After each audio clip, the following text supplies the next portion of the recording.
I was getting married on a Saturday in June. The person who kept me awake all Friday night wasn't the woman I was marrying. I'm saying that first because if I work up to it, I won't say it. That's how I've always been. I work up to a thing until the moment's gone, and then I'm off the hook, and then I get to tell myself I would have said it. My name is Caleb Mercer. I'm 33. I'm an electrician. I can tell you what I do a lot easier than I can tell you what I am. I pull wire. I set panels. I can walk into a house built in 1953 and tell you inside of 2 minutes what the last guy did wrong and how long it's been quietly getting worse behind the drywall. Copper doesn't smell like anything until it's hot. Then it smells like a penny in your mouth. Melted insulation smells like a burning comb. You don't forget that one. I've been on my own truck for 9 years. White Econoline, ladder rack. My name on the door in vinyl. My mother picked the font for 6 years with Hannah Pruitt. 5 of them in the left half of a duplex on Bell Street with a furnace that kicked on like somebody dropping a toolbox down the stairs. Here's the part I used to be proud of. 6 years, and we never had a fight. Not one. I'd say it out loud at cookouts like it was something I'd built. Guys would grin at me over the cooler and say, "You got lucky, Mercer." I'd say, "Yeah." I never once asked why I wasn't looking forward to Saturday. My mother's kitchen always smelled like the oven had been running an hour longer than anything in it needed. Sunday. 6 o'clock. Pot roast. The good plates, the ones that come out for company, and for whatever my mother has decided counts as company. She had a legal pad next to her fork. Now, the photographer's people come at 1, so you need the haircut Thursday, not Friday, because Friday it sits wrong. Rick can do you Thursday. I already asked him. Okay. And that tie is too shiny for the pictures. It'll flare. Okay. Don't say okay like that. You always say okay like that. Nora poured herself more iced tea and didn't look up. My sister's 26. She hears everything in that house and pretends she doesn't, which is a skill you learn there. My father ate. Ray Mercer worked 31 years at Bellman Machine, and he eats like it's a shift he's trying to finish early. He didn't say anything for most of it. My mother did the talking for the table, the way she does, the way she has since I was a kid, and it isn't cruelty, it's just that a silence in that house gets filled by whoever's willing. Then, around the time the plate started going empty, my father set down his fork. "You get married," he said. "You keep it." That was the whole thing. He looked at me for about a second and a half and went back to his food. I said, "Yes, sir." Nora caught me in the hallway by the coats when I went for my keys. "You okay?" "I'm good." "You had 3 bites." "Wasn't hungry." She looked at me longer than she needed to. She's the only one in that family who does that. Then she said, "Drive safe, and let me go," because that's what we say instead of the other thing. They had my whole life decided. All I had to do was show up on time. The rehearsal ran on a Monday, 5 days early, because the Alder house had somebody else's wedding that weekend, and the woman who books it was very sorry and not very flexible. It's a converted farmhouse out on Route 9, with a banquet hall bolted onto the back of it, gravel lot, string lights over the patio that somebody hung with zip ties. June, so it was still light out at 7, and the whole place smelled like cut grass and sterno.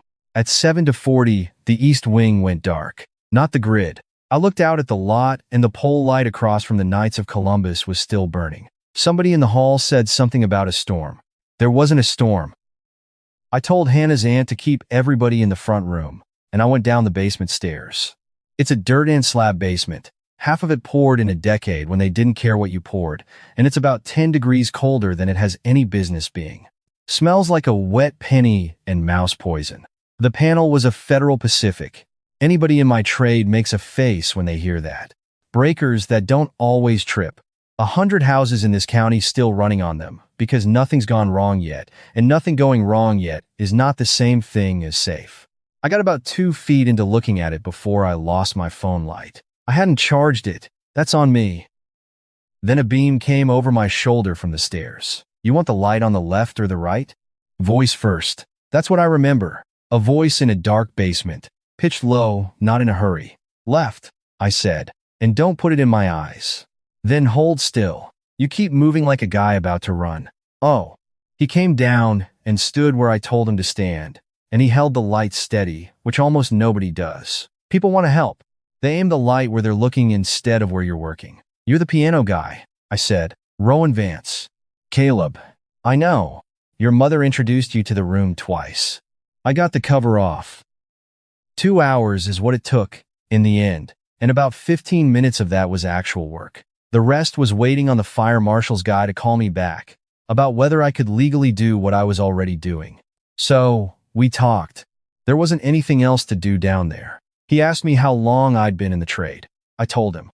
He asked what the worst thing I'd ever found in a wall was, and I told him about the house on 9th where somebody had spliced aluminum to copper with electrical tape sometime in the 70s, and it had been sitting there, getting a little hotter every winter for 50 years. Working fine the whole time, wired wrong from the beginning, and still technically working. That's horrifying, he said. It's common. That's worse. He laughed. He had a good laugh. Short. Then he said, what do you like? Sorry? Not what you do. What you like. I sat there. I could hear the ballast humming in the one fixture that was still fed off the west leg, one room over. And I sat there long enough that he had to say something to cover it. It's fine. Most people have to think about it. No, I said. The problem is I can't come up with anything. He didn't jump on that. That's the part I keep going back to. He didn't say, sure you can, or name a hobby for me, or tell me I was tired. He let it sit there, in the dark like it was a normal thing a man might say. After a while, he said, you apologize a lot for somebody doing this for free. Sorry. Yeah, he said. There it is. 2 hours in the dark. I talked more than I had in 6 years, and I never once saw his face. The lights came back at 9:52, and everything in that building made a noise at the same time. The cooler in the kitchen, the fluorescents ticking on one after another down the hall like something coming toward us. He was 3 feet away, on the second stair, holding the flashlight down against his leg. 36, I guess, dark hair going gray at one temple and not the other, sleeves rolled. He had the look of a guy who'd been doing weddings a long time and had made his peace with it. I looked at him, past the point where you stop looking at somebody. I know that, because I remember the exact moment I noticed I was doing it, and that moment came second. He didn't do anything with it. No smile, nothing on his face at all. He said, you've got dust on your forehead. Then he went up the stairs and back to work. And he didn't touch me, and he didn't look back. I stood there another minute. I didn't understand why I felt empty. The porch light was still on when I got home, and the kitchen one, and Hannah was at the table in my sweatshirt with a seating chart, the size of a road map spread out in front of her, and a sheet of little printed name stickers. 11:40 at night, and she was moving her cousins around, so the ones who don't speak wouldn't have to. How'd it go? Power went out. And? I fixed it. She laughed. Of course you did. She peeled a sticker off the sheet and set it down and smoothed it with her thumb. And she said, not even looking up, not meaning one single thing by it. That's what I like about you. You can fix anything. I said I was going to bed. I brushed my teeth. I plugged my phone in. I plugged it in twice before I noticed it was already plugged in. She came in 20 minutes later and got settled and was asleep in about 4, the way she's always been able to. And I lay there in the dark, listening to her breathe into the furnace, into a car going by out on Bell. Fix anything. There's probably a word for what I was doing in that bed. I don't know it. I just know I lay there running the numbers on a panel in a basement 11 miles away, because that was easier than lying there being a man who couldn't answer a question about what he liked. 5 days out, I still thought it was insomnia. Tuesday morning, I called the woman who books the Alder house and told her the panel needed a follow-up inspection. Load balancing, I said. Thermal check on the bus. Half of that was even true. Federal Pacific panels do need watching. Nobody asked me to come. Nobody was paying me. I loaded the van at 6:40 in the morning, stopped at Home Depot for a box of breakers I already had 2 of, and drove out Route 9 with coffee going cold in the cup holder. The gravel lot was empty except for a gray Civic with a cracked windshield wiper and a hatchback full of cables. Inside, the hall smelled like floor wax. Somebody had done the parquet overnight for the weekend wedding. And there was piano. Not performing, practicing. There's a difference, and you can hear it the same. 8 bars, over and over, stopped, started, one hand alone, then both. A phrase, run slow. Like he was taking it apart to see how it was put together. I know what that is. That's troubleshooting. I went down to the basement and worked in it. Sound carries through that old floor, like the joists are made for it. I pulled the panel cover and shot the lugs with a thermal gun and wrote numbers on a pad, and the whole time the same 8 bars came down through the boards. A little different every pass. Around 10, it stopped. I heard footsteps overhead, then nothing, and then whistling same melody, but loose now. The way you whistle a thing when you're not working on it anymore, just carrying it around. When I came up for water, he was leaning in the kitchen doorway with a paper cup. "What's that one called?" I said. "Doesn't have a name. I'm still writing it." Sounded done to me. "That's because you heard the part that works," he said, and went back to the piano. I stayed until 2. There was maybe 40 minutes of real work in that panel. I came back Wednesday. The basement smelled the same, wet penny and mouse poison, but there was a cup of coffee sitting on the flat top of the breaker box when I came down the stairs. Gas station cup. Still hot. Black. No sugar. I drink it black. No sugar. I have since I was 19 and too broke for cream. I stood there looking at it for a second, like it might be for somebody else. Except there was nobody else in the building. I took it upstairs at the break. "How'd you know?" He didn't look up from the keys. "You pushed the sugar packets off the tray the first day. Out of your way, like they'd done something to you." I noticed. That was all. He went back to the same 8 bars. I don't know what to call what that did to me. A cup of coffee, 99 cents. I've been handed coffee 1,000 times in my life, on job sites, at counters, and not one of those cups ever sat in my chest, the way that one did, and I couldn't have told you why, and I didn't try. What I did instead was this. The mic stand by the piano had a stripped clutch. It kept sagging a 1/4 inch every 20 minutes, and he kept knuckling it back up without breaking rhythm. I took it out to the van and swapped the clutch off one of my work lights. The piano bench had a wobble in the back left leg. I flipped it while he was in the kitchen and put a washer and a drop of thread locker on the bolt. The little brass lamp on the piano lid had a bad bulb, buzzing, half out. I had LEDs in the van. I have LEDs in the van, the way other people have loose change. He never said anything about any of it. I never said anything about the coffee after that first day. And the coffee kept showing up, and the things around that piano kept quietly getting fixed. Nobody said a word. We just fixed things for each other. 6 years, and I couldn't have told you how Hannah takes her coffee. It took me 3 days to learn a stranger's. Thursday afternoon, it rained on and off, and the hall went gray and quiet, and he stopped playing in the middle of the 8 bars and just sat there with his hands on his knees. I was up on a ladder, swapping the ballast in the hallway fixture. Also a thing nobody asked for. "I was with somebody 7 years, he said. He said it to the piano, more than to me. Not dramatic. That's the thing about how he talked. He told it the way you'd read off a parts list. And that's what made it hard to hear. He kept saying, wait till work settles down. Wait till wedding season's over." He liked that one. That one came around every year. Wait till his folks were older. Softer, he said. They'd be softer about it in a few years. He hit one key, up high, and let it ring out. Year 7, I figured it out. People don't wait so they can choose. People wait so they never have to. I stood on the ladder with a ballast in my hand, and I didn't say anything. There wasn't anything in me to say it with. The sentence went into me the way a screw finds the one spot in the stud you didn't know was soft. He started playing again. Different piece. Something for the weekend wedding. Something with a name. I didn't ask who the somebody was. I want to be honest about why. I didn't ask because I was afraid the answer was a man. And I was more afraid that I'd already known that. Known it since the basement. Known it the way you know there's heat in a wall before you ever put the gun on it. Friday was the tasting. That's a thing. Now the venue does a run-through dinner for the families. The night before. So everybody can complain about the chicken while there's still time to do nothing about it. Both families. 20-some people. My mother had a legal pad.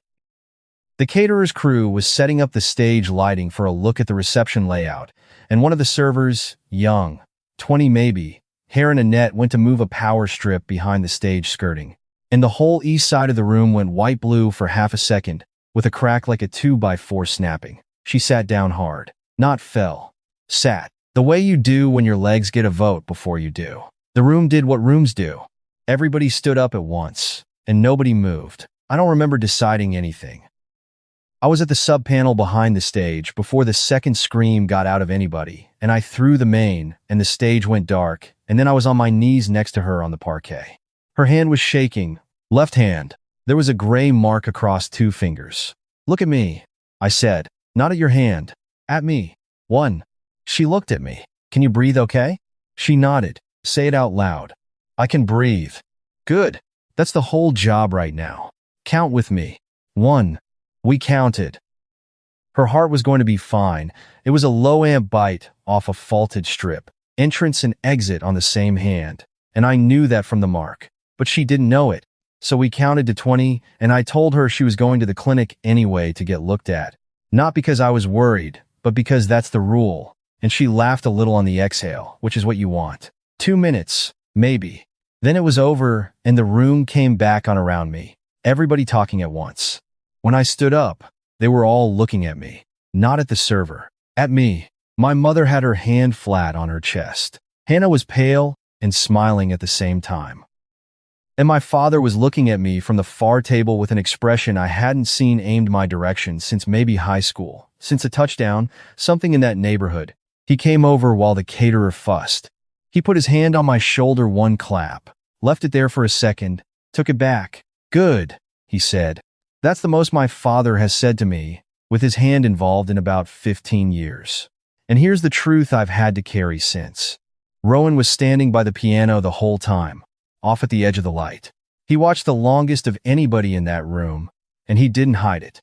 My father clapped me on the shoulder for the first time in years. And the look I kept was the other one. Saturday night it rained for real. The weekend wedding was loading out, and I'd stayed late to pull my meters and lock the subpanel, which took 10 minutes, and I made it take 90. The storage room is behind the hall, off the loading door. Instrument cases, folding chairs on rolling racks. A dolly with a flat tire. It smells like raw pine and dust, and a little like rain when the loading door's been open. He was in there, coiling cables. Over the elbow, palm to palm, the way you coil a garden hose if nobody ever taught you better, and I'd have said something about it any other night. I'd come to give back his flashlight. That was the reason I had. I'd had it since the basement, 5 days, and I'd kept it in the van door where I saw it every time I got in or out, and I could have handed it over any of those days. "Your light," I said. He took it, kept it charged, I see. It was low. Of course it was. The rain picked up on the metal awning outside the loading door. Somebody's van pulled out of the lot, and the headlights went across the little window and around the walls and gone. Neither of us had moved. I was aware of that, the way you're aware of a live circuit, nothing visible, nothing you could point to, just a fact in the room with its own hum. "You should head home," Rowan said. "Yeah." Nobody moved. I kissed him. I want that on the record, plain, because everything I am would rather sand the edges off it. Nobody leaned. Nobody met anybody halfway. I crossed the whole distance myself, and I did it before any part of me that runs my life could file an objection. And I don't know where it came from. 33 years, and I have never once done a thing I couldn't explain. It was short. His hand came up and touched my jaw, barely. 2 fingers, like checking a wire for heat. Then I was 3 feet back, like I'd been thrown there. Like the storage room had a fault in it, and I'd found it with my mouth. "That didn't happen," I said. He didn't argue. He didn't move toward me, and he didn't move away. He said, very quietly, "Okay." That was worse than anything else he could have said. I went out through the loading door into the rain without my jacket. The lot had gone to mud at the edges, and I got in the van soaked, and my hands were shaking so bad, I missed the ignition twice with the key. Twice. I stabbed lugs the width of a pencil eraser for a living. I sat there with the wipers going, and the defrost roaring, and the Alder House porch light smearing across the windshield, and this is the only thing I knew, the only thing, sitting in that lot, 33 years old. And for the first time in my life, I was dead certain I wanted something. The 1 week, I wasn't allowed to want anything at all. Sunday, I stayed away. Monday, I couldn't anymore. I told myself it was the thermal readings. I'd left a number on that pad I didn't like. A lug running 11 degrees over ambient, and that was true, and it had nothing to do with anything. The hall smelled like somebody else's flowers, going soft in the trash. Load out leftovers. Half the string lights on the patio were down and coiled wrong on a chair. There was piano coming from the hall. It was wrong before I got to the doorway. I couldn't have told you how, and then I could. Too even. Whoever was playing hit every note like the notes were all the same size. A woman I'd never seen. Sheet music up, glasses, running numbers for the next event. The manager was in the kitchen doing invoices. "Where's Vance?" Mr. Vance swapped out, said he had a conflict. She didn't look up. "Marcia's covering the Kowalski wedding. You hear about the panel?" "One?" "Yeah." There was no conflict. Wedding season, 4 venues in 30 miles. Guys fight for those Saturdays. Nobody gives one up in June. He hadn't had a conflict on Saturday night. He'd had one Sunday morning. I checked a lug that didn't need checking and left. I caught him Wednesday, and only because I went looking, which I'm not going to pretend I didn't. Ridgeway Banquet Center, over the county line, gravel lot gone to potholes at the entrance. 4 in the afternoon, sun still high, tar smell coming up off the parking blocks. The gray Civic was backed up to the side door, and he was loading the hatch. Cables, the keyboard case, the little brass lamp with my bulb in it. He saw me pull in. He kept loading. I got out and stood there with the van door still open behind me, dinging, because I hadn't planned any further than this. "You're hiding from me. I'm staying clear of you." He set a case in flat. "It's different." "It's not. For you it is." He shut the hatch. Both hands, easy, no slam. Then he turned around and leaned against it and looked at me straight on for the first time since the storage room, and his voice never came up at all. "Go get married, Caleb. You've got a good woman at home putting name stickers on a seating chart. I'm not going to be the reason you blow up your whole life and then spend 10 years looking at me like I cost you something. You don't get to decide that for me. Somebody has to decide. You never decide anything." He didn't dress it up, and he didn't take it back. He got in the Civic, and the starter turned twice before it caught, because that car was tired, and he pulled out past me close enough that I could have put my hand on the glass. I stood in that lot a long time. Here's what I knew. Standing there, he wasn't dumping me. There was nothing to dump. He was handing me back. Returning me, careful, like a tool he'd borrowed and cleaned before giving it back to the guy it belonged to. I still don't know which one would have hurt worse. Friday night. The night before. The duplex smelled like the lasagna Hannah's mother had dropped off. Because Hannah's mother believes no crisis or celebration in human history has ever been the wrong occasion for lasagna. It was on the counter, foil still on, untouched. Hannah was folding clothes on the bed. Honeymoon clothes. There was a hard-shell suitcase open on the floor, half-packed, neat as a parts drawer. I stood in the bedroom doorway.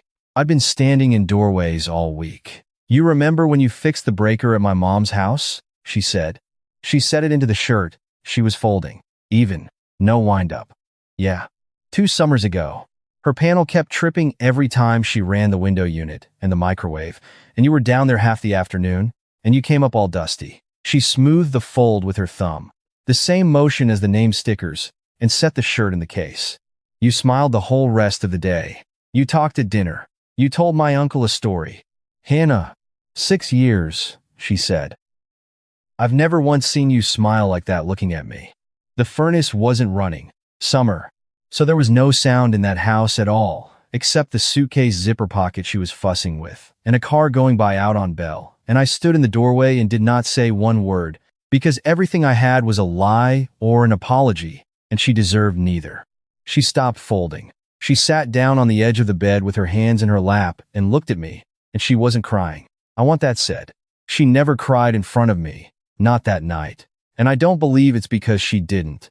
I believe she'd done it already, on her own time, ahead of me, the way she did everything.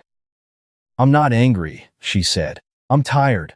I've been pretending not to see it, and pretending is the tiredest I've ever been." "Hannah, don't." Her voice stayed level. "Don't say you're sorry, and then marry me anyway. That's the one thing I won't forgive." The ring came off easy. It always ran a half size big. We'd meant to get it sized and kept not going. She didn't hand it to me, and she didn't throw it. She reached over and set it on the nightstand, on the wood, next to the lamp, and she set it down gently, the way you set down something you intend to leave exactly where you put it. Then she looked at me and said the thing I'll hear for the rest of my life. I'm not going to be the one you chose because you were scared. I deserve better than that. So do you. She picked the next shirt up off the pile and folded it. Because the suitcase was hers and the trip was paid for, and Hannah Pruitt has never once in her life left a job half done. I went and stood in the kitchen. The foil was still on the lasagna.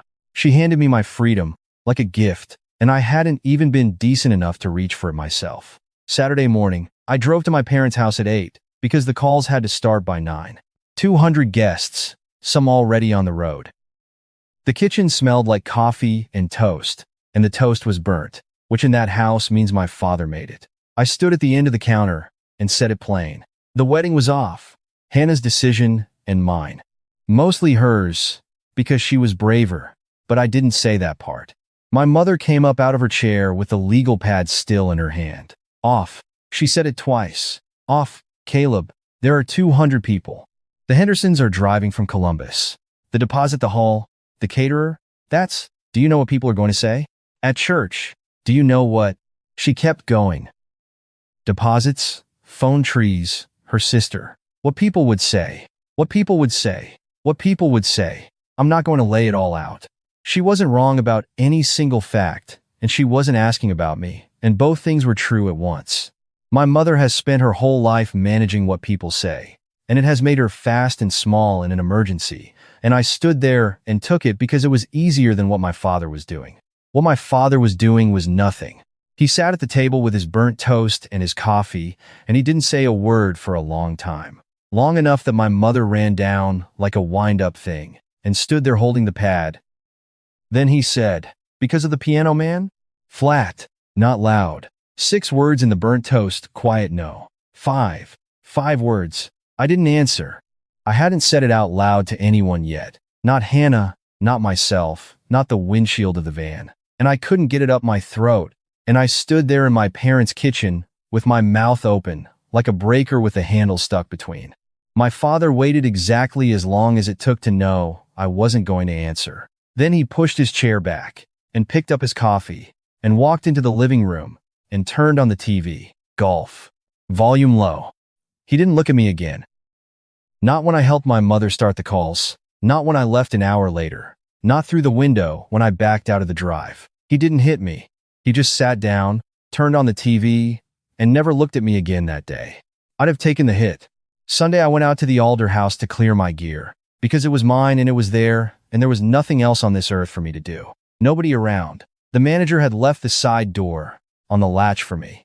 The hall had that day after smell, floor wax and cold sterno, and somebody's perfume hanging around the coat rack like a guest who wouldn't leave. My meters were on the sub panel, my thermal gun, the pad with my numbers on it. I went to get the LED out of the brass lamp on the piano petty, maybe, but it was a $9 bulb, and I wasn't thinking straight, and that's when I saw the paper on the piano lid. Handwritten sheet music. Pencil.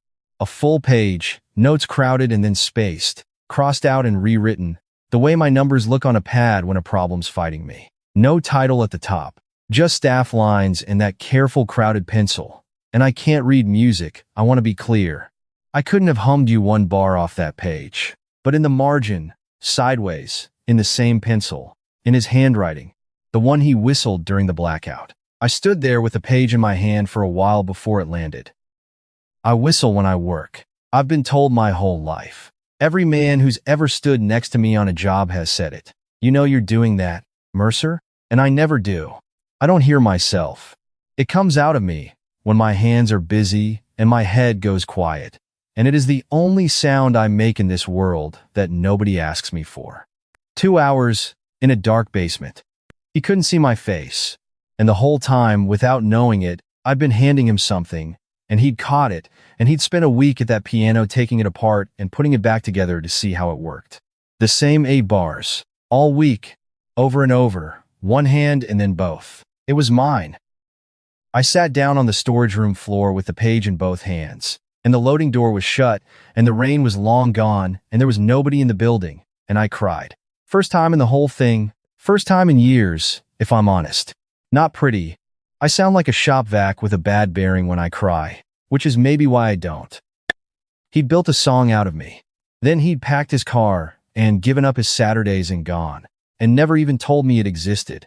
Nora's spare room smells like the candle warehouse she orders from and the litter box she keeps meaning to move. I stayed there. There wasn't a conversation about it.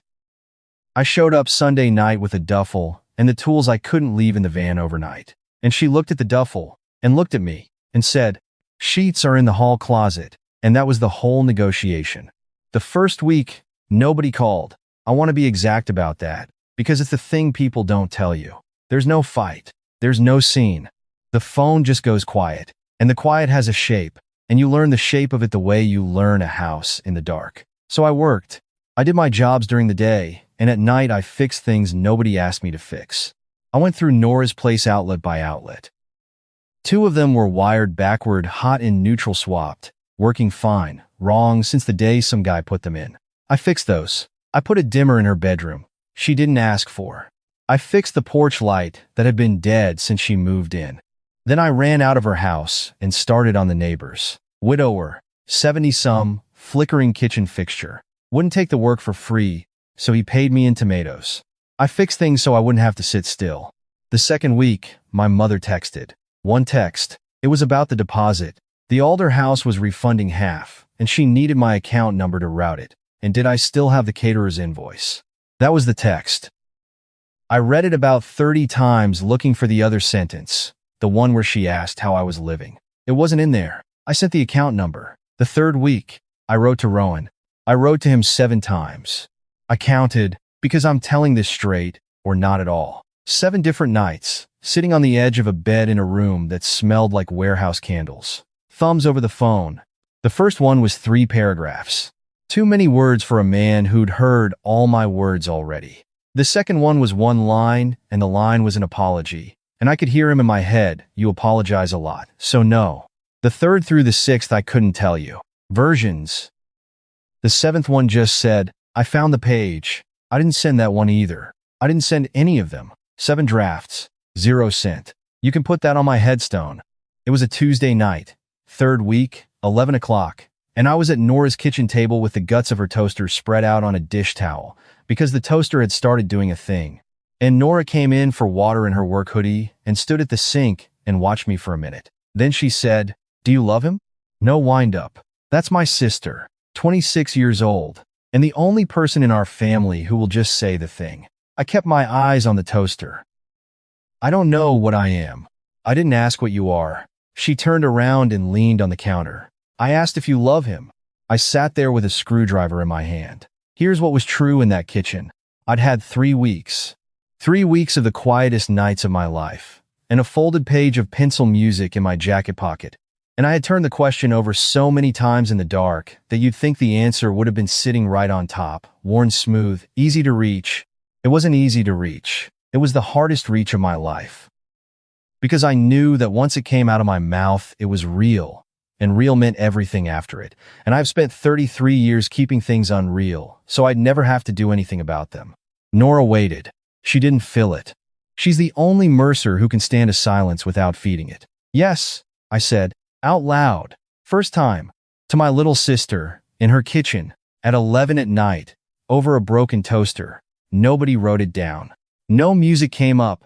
The refrigerator hummed exactly the same after as before. Nora nodded, once, like I confirmed a measurement she'd already taken. Then, she pushed off the counter, put her glass in the sink, and said, "Then quit fixing my outlets." She went to bed.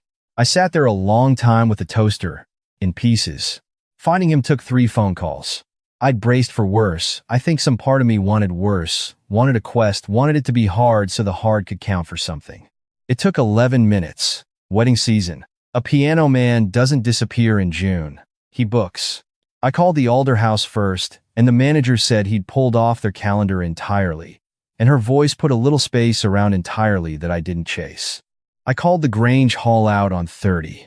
Nothing. The third call was Ridgeway. The woman who answered had me hold, and came back, and said Mr. Vance was on for this Saturday. The Kessler wedding, 7 o'clock. Was I with the party? I said no. I said thank you. I hung up and stood in Nora's kitchen with my heart going like a hammer drill. Saturday. I'd have been 3 weeks married. That's Saturday. I did the math without wanting to. 3 weeks to the day since a morning I'd have stood at the front of a rented hall in a tie my mother vetoed, waiting on a woman too good for me while the man I actually wanted played the entrance music 40 feet away. That was the wedding I didn't have. This was the wedding he was playing instead. Small towns run on maybe 200 surnames. Everything comes back around. You live here long enough, every road you didn't take is still visible from the one you did. Saturday evening, I sat in the Ridgeway parking lot for 20 minutes. I know it was 20 because I watched it happen on the dash clock. Minute by minute, 6, 58 to 7, 18, engine off. Windows cracked because it was July and the lot was still letting go of the day's heat. Tar and cut grass and somebody's cigarette from over by the kitchen door. I could hear the piano, not the notes. Exactly, the lot was too far, and the compressors on the roof were running, but the shape of it. Cocktail hour stuff. Standards. Him working, doing his job, 40 yards and one door away. I had the page in my jacket pocket. I want to tell you about the page, because the page is the honest measurement of those 3 weeks. It had been folded in quarters since the day I found it, and it had been in whatever I was wearing every day since, and it had been taken out and opened and refolded so many times that the creases had gone soft. Paper does that. Fold it enough, and it stops fighting you. It just lies there in your hand, limp, and holds whatever shape you last gave it. There's probably a lesson in that. I'm not going to be the one to say it. I sat in the van, and I ran every out I had. He told me to get married. He gave up his Saturdays to be clear of me. He said, okay, in that storage room, like a man closing a panel cover. Every piece of evidence said the kindest thing I could do was put the van in reverse. And under all of it, the real wiring, the run I finally traced. I wasn't weighing anything. I was waiting. Waiting for a sign, a text, a push, somebody to decide it for me, the way I'd waited my whole life. Because people don't wait so they can choose. People wait so they never have to. 7:18, the song ended.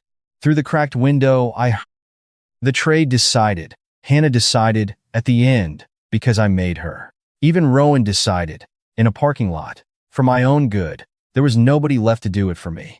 There was nobody left to blame. Just me, and that door. The Ridgeway lobby smelled like carpet shampoo and lilies. Nobody stops you walking into a wedding. I learned that at 7:19 on a Saturday in July. You just walk in. There's a guest book on a stand and a basket of programs, and a kid in a vest who's supposed to be watching the door and is watching his phone, and the doors to the hall are propped open for the air. And you walk through them, and you're in. Kessler wedding. Maybe 150 people at round tables, dinner mostly cleared, that loose, loud stretch of the night between the toasts and the dancing, uplights in purple, a head table under a balloon arch losing pressure on one side. The piano was set up stage left, and Rowan was at it, sleeves rolled, playing something with a name. I started across the floor. And here's what the small town does to you. Here's what I should have thought of in the van and didn't, because you never think of it, because the roads you didn't take don't announce themselves until you're standing on one. Kessler. Dale Kessler ran the tool crib at Bellman Machine for 30 years. This was his daughter's wedding. My parents were at table 4. I saw my mother first, the good green dress, the one that comes out for company, and then my father beside her with his tie already loosened, and Nora across from them holding a bottle of beer, and Nora saw me, and her whole face went still and bright at the same time, like a meter finding voltage right where she'd expected it. My mother followed Nora's eyes. Her hand went flat on her chest. I kept walking. I want to be honest about my legs. They were nothing. One, I've been up 30-foot ladders in wind. I've hand-tightened lugs in a live panel because the shut-down window fell through, which you should never do, and my hands were steady the whole time. Crossing that parquet, I was a dead short. Nothing in my legs but hum. I didn't go up on the stage. There's a version of this where I take the microphone, and every day I thank God I'm not the man from that version. I walked to the side of the piano, into the edge of his light, and I stood there, and I waited for him to finish the song. That part mattered to me, and I couldn't have told you why then. I can now. It was his work. You don't interrupt a man's work. You wait for the panel cover to go back on. He saw me at the turn, into the last verse. I watched it land 1/2 second, where his hands kept going on their own, the way your hands will when they know the job better than you do.